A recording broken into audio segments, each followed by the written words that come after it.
Pili na guys kung ano yung gamit nyo dyan sa pang-sport. Kung ano ang ginagamit. Yan ang mga ginagamit ko lahat.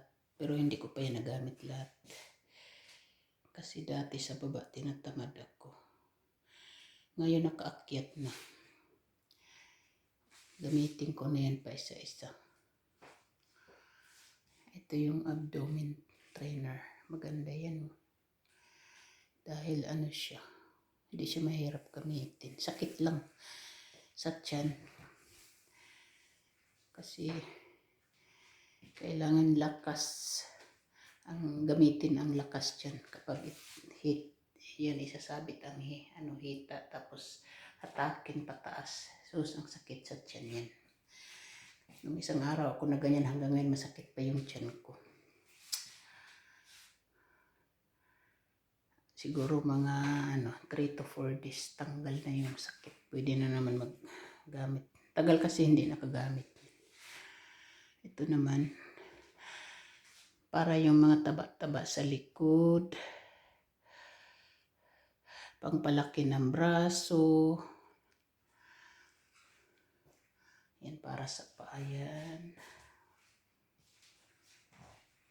Ito para sa paa. Yung ano na yan. Tali sa paa tapos hila-hilahin.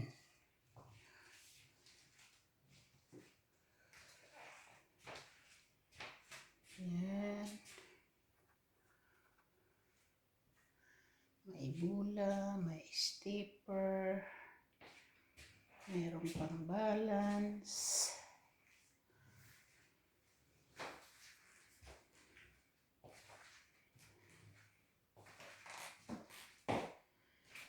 Yan ang aking mat, ang aking unan kapag nag-yoga, kisin. Hindi naman. Ito.